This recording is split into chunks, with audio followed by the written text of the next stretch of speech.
Good morning. Today is Friday, May 27th, 2022.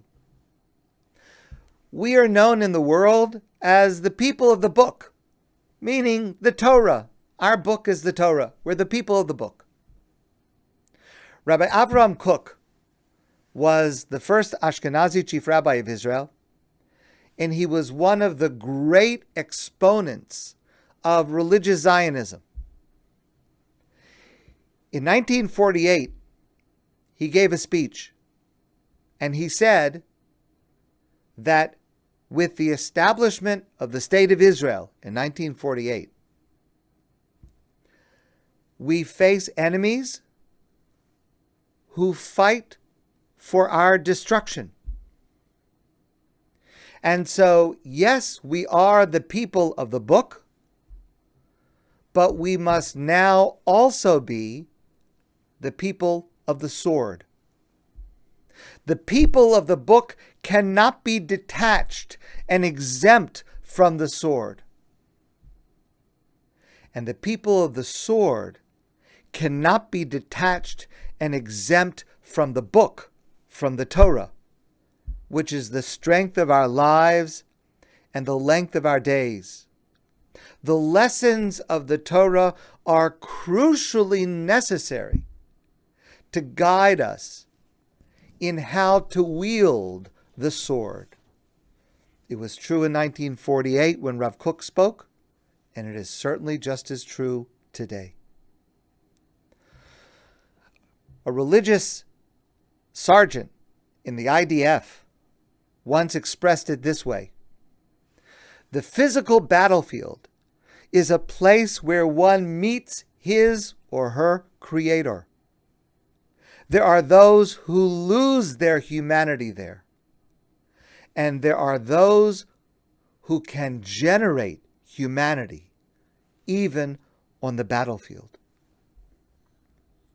Now, in a certain sense, that's really a paraphrase of a pasuk, a verse in the Torah, in Dvarim, where the Torah says, Ki Hashem Elokecha mishalech b'kerev machanecha.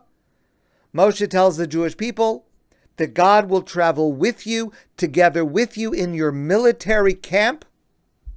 V'heyeh machanecha kadosh. And your military camp must be holy. What does it mean for a military camp to be holy? Well, among other elements, holiness consists of humane treatment of even inhumane opponents under inhumane circumstances.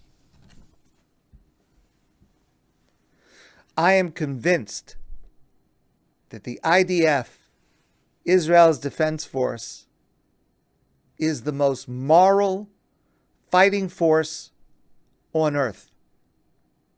And we should be proud of our young men and women who are heroes, who risk their lives to defend and protect Israel, and who meet their Creator on the battlefield and enhance their humanity.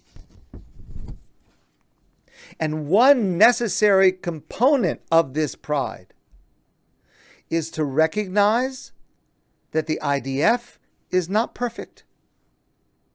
Danny Zamir was a major in the IDF reserves, and he wrote, "The greatness of an army lies in its aspiring to zero errors and its openness to examining its failures, finding them and fixing them." And that is the deepest and most practical meaning of V'heyeh machanecha kadosh. Our military camps must be holy. This Sunday, the 28th of Iyar, is Yom Yerushalayim. 3 weeks ago, we celebrated Yom HaAtzmaut, Israel's Independence Day. We discussed last night And 3 weeks ago, the spiritual significance of these days, the spiritual significance and dimension of Jerusalem and of Israel. But at the same time, both of these days are grounded in military battles. And so these are days that exemplify Rabbi Kook's teaching of combining the book, the Torah, and the sword. For us, each must be connected to the other at all times. Permit me to share with you a story that movingly expresses this. 10 years ago, I was on a mission to Israel, and we visited a moshav, which was also an army base, very, very small, at the northern tip of Israel on the border with Lebanon. And there was a female officer, a commander, who briefed us on the situation at that moment there. This woman was so young. She was about the age of our youngest daughter. And she was so professional. And she bears such heavy responsibility. So there's a group of us and this commander, and we're on the edge of the base of the moshav. We're right on the border. We're standing at the top of a hill. It's a kind of a barren, rocky area. And we're standing at the top and we're looking out over a valley, a small valley. And on the other side of the valley is another hill. And there's a village, a tiny Arab village, just on the other side of the Lebanon border. It was very close. Maybe a kilometer, maybe 2 kilometers away, but you could see it clearly. We could see the houses, the buildings, we could see the cars. It was right there in front of us, right in front of our eyes. She pointed to this village and she told us, this town, this village that you see, it's filled with Hezbollah. There are missiles, there are weapons, and when they shoot a missile at us, we have 9 seconds warning because it's so close. 9 seconds warning if a missile is being shot at us from this little village. And we have intelligence, we have imagery that shows us the locations of these missiles. And they're in civilian homes and schools, etc. We know this. We see the imagery. We know that it's there. We know exactly where these missiles are, but we don't attack without warning civilians. We send text messages, we make phone calls, we drop leaflets, etc., as they do even today in other places also. In Gaza, for example, this is the standard operating procedure whenever Israel is involved in an operation that is near civilian areas. And she explained to us, even though it means that their commanders will escape, because they're warned.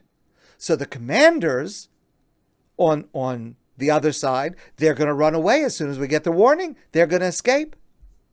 And it means that it will erode the military effectiveness just in order to enhance the ethical standard. We know what we're sacrificing by these warnings. But here's the thing. She lives there at this base, on this moshav, on the border with Lebanon. She lives there with her family, and she has 2 children. Now, if she hesitates to strike in order to protect their civilians, it increases the danger to our civilians. it increases the danger to her 2 children. Because 9 seconds is not enough time to get to a place of safety once a missile has been launched. But she told us, yes, she is a mother, but at that moment, when she detects military activity just in the short distance, she's an IDF commander, and she makes her decisions based on the IDF ethics protocol, even as it increases the risk to her own children. So this Sunday, Yom Yerushalayim, I hope that you will join me in celebrating the miracle of Jerusalem today, as we discussed last night. But I also hope you will join me in thinking of this woman, this commander, this brave hero, and all the other men and women who are heroes of the IDF. May they be protected by God, and may they succeed in their mission. My friends, I want to wish you a great day and a wonderful Shabbos. And I look forward to seeing you soon in person.